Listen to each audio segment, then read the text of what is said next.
दोस्तों, हम प्रश्न पत्र 4 का अध्ययन कर रहे हैं। तो उसमें भक्ति काल में हम भक्ति काल का हमने परिस्थिति भक्ति काल की देखी है। उसके बाद उसकी संत काव्य हमने शुरू कर दिया है। तो इस संत काव्य के प्रमुख संत किस तरह के रहे हैं, कौन कौन रहे हैं, इसका अध्ययन हमने किया है। तो आज हिंदी साहित्य के भक्ति काल की विशेषताएं जो है, इन विशेषताओं के ऊपर हम नज़र करने वाले हैं। हिंदी साहित्य के भक्ति काल को निर्गुण और सगुण भक्ति काव्य धारा, इन दो भागों में यहाँ पर विभाजित किया गया है।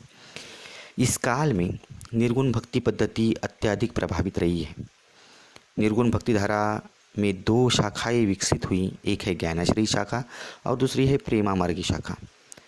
ज्ञानश्री शाखा को संत काव्य नाम से संबोधित किया जाता है, अतः निर्गुण भक्ति ज्ञानश्री शाखा तथा संत काव्य आदि नाम संबोधन भक्ति काल के एक विशिष्ट काव्य धारा को ही दिए गए हैं।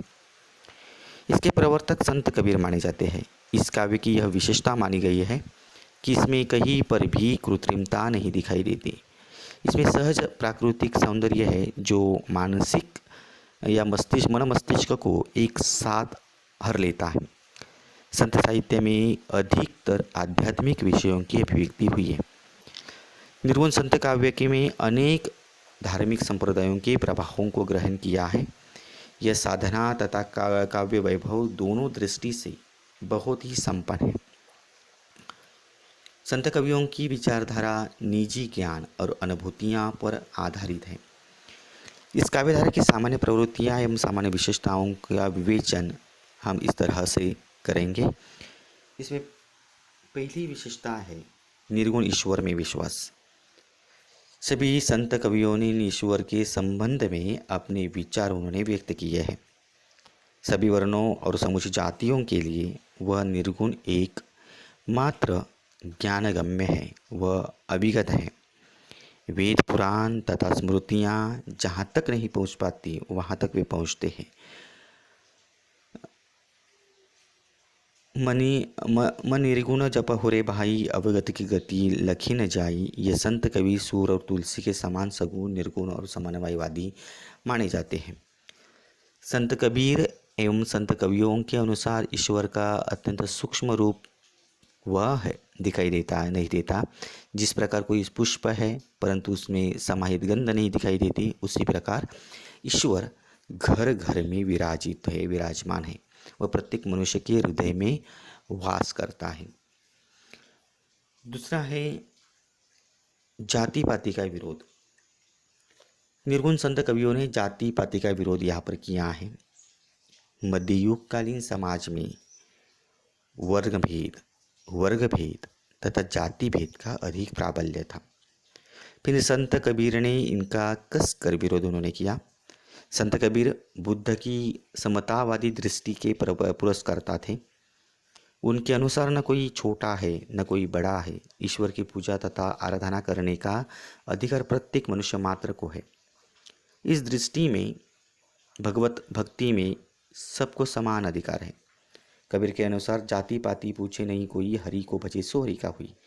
इन संतों ने हिंदू मुसलमान में एकता स्थापित करने के लिए सामान्य भक्ति मार्ग की प्रतिष्ठा उन्होंने भी कर ली थी।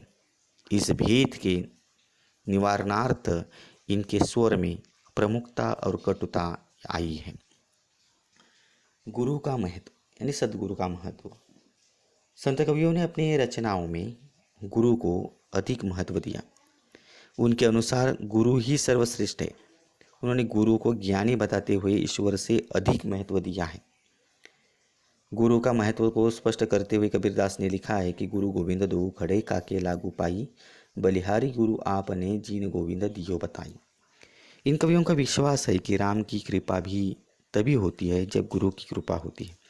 बिना गुरु की कृपा परमात्मा की कृपा संभव नहीं है। इसलिए संत कवियों ने गुरु को साक्षात परमात्मा माना है। अतः निर्गुण भक्त कवि सगुण भक्त कवियों की अपेक्षा गुरु को अधिक महत्व देते हैं।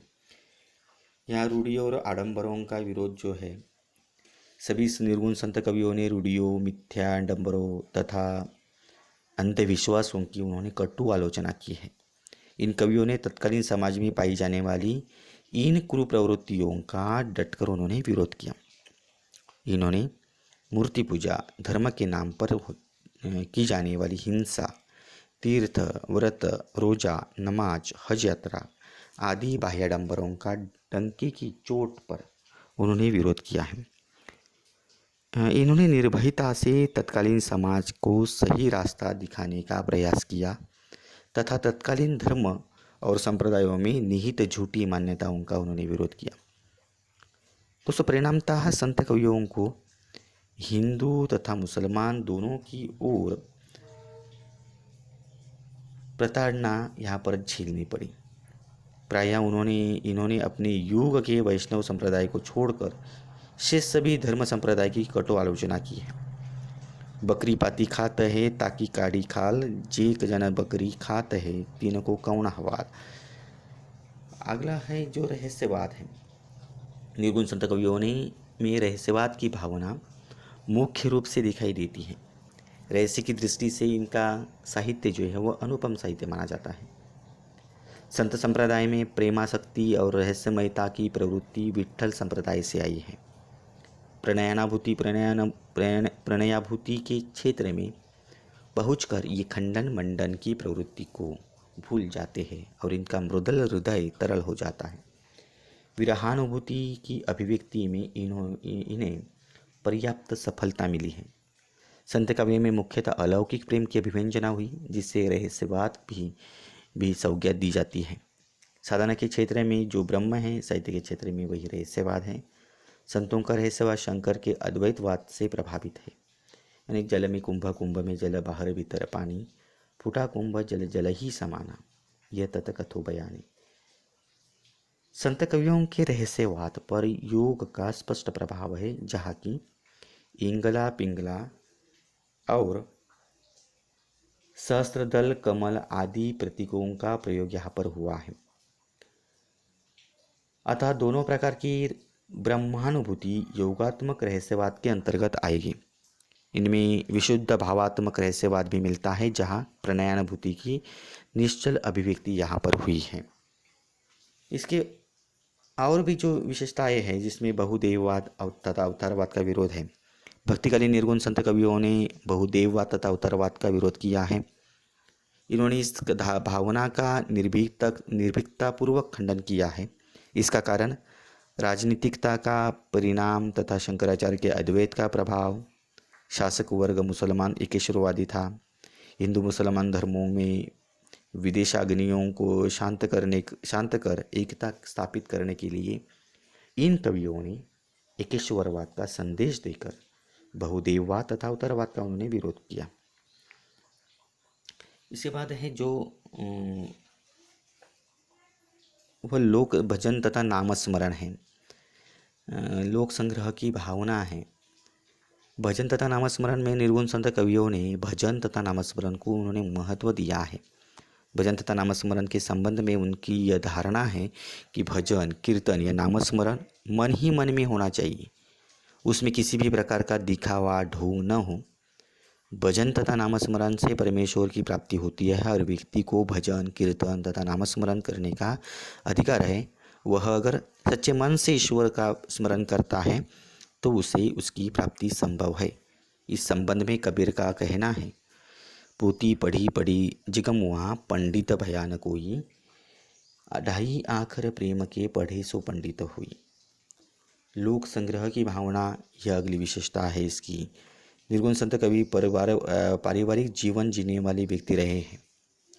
वे नाथपंथियों के समान केवल योगी नहीं थे।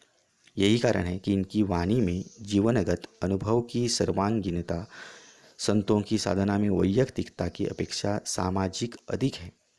संतों ने आत्मशुद्धि पर अधिक बल दिया है। ये लोग संत, कवि और भक्ति आंदोलन के उन्नायक हैं। वहाँ वे समाज सुधारक भी है। यही कारण है कि हिंदी के अनेक विचारकों ने कबीर को क्रांतिकारी सामाजिक नेता भी माना है।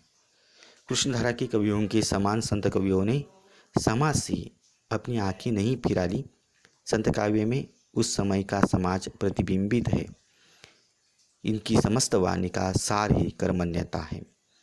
नारी के प्रति दृष्टिकोण इनका जो है वह, इन संत कवियों ने नारी के संबंध में अपने विचार जो है वह खुलकर व्यक्त किए हैं। इन कवियों ने एक और नारी की निंदा नारस्ती की है, तो दूसरी ओर पतिव्रता नारी की मुक्त कंठ से उन्होंने प्रशंसा भी की है। माया का विरोध जो है, संत निर्गुण कवियों ने माया से सावधान रहने का उपदेश उन्होंने दिया है, क्योंकि रमैया की दुल्हन ने सबको बाजार में लुटा लिया है और ब्रह्मा विष्णु महेश भी उसी के वशीभूत है। यह भगवान से मिलने का मार्ग बहुत ही बड़ी बाधा है। यह माया ठगिनी है। इसने मधुर वाणी बोलकर अपनी त्रिगुण फांस में सबको फंसा दिया है। अगली विशेषता है वह भाषा शैली है। निर्गुण संत कवियों की भाषा जनभाषा की भाषा मानी जाती है। इनके काव्य में मुख्यतः गेयात्मक शैली का प्रयोग हुआ है। सभी कवि अशिक्षित थे। इन्होंने बोलचाल की भाषा को ही अपने अभिव्यक्ति का साधन माना है। शैली जो है वह संत काव्य की गेयात्मक शैली का प्रयोग हुआ है। गेय मुक्तक शैली का प्रयोग हुआ है। रीति काव्य के सभी तत्व भावात्मक, सूक्ष्मता, संगीतात्मकता, वैचारिकता और कोमलता आदि इनकी वाणी में मिलते हैं।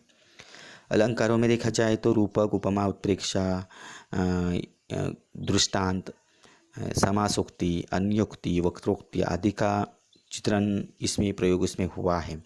छंदों में जहाँ पर साखी की रचना छंदोहा छंद में हुई है, साथ ही चौपाई, कविता, हंसपद आदि छंदों का प्रयोग यहाँ पर हुआ है। साकी शब्द के माध्यम से उन्होंने अपने विचार जो है संतों ने व्यक्त किए हैं।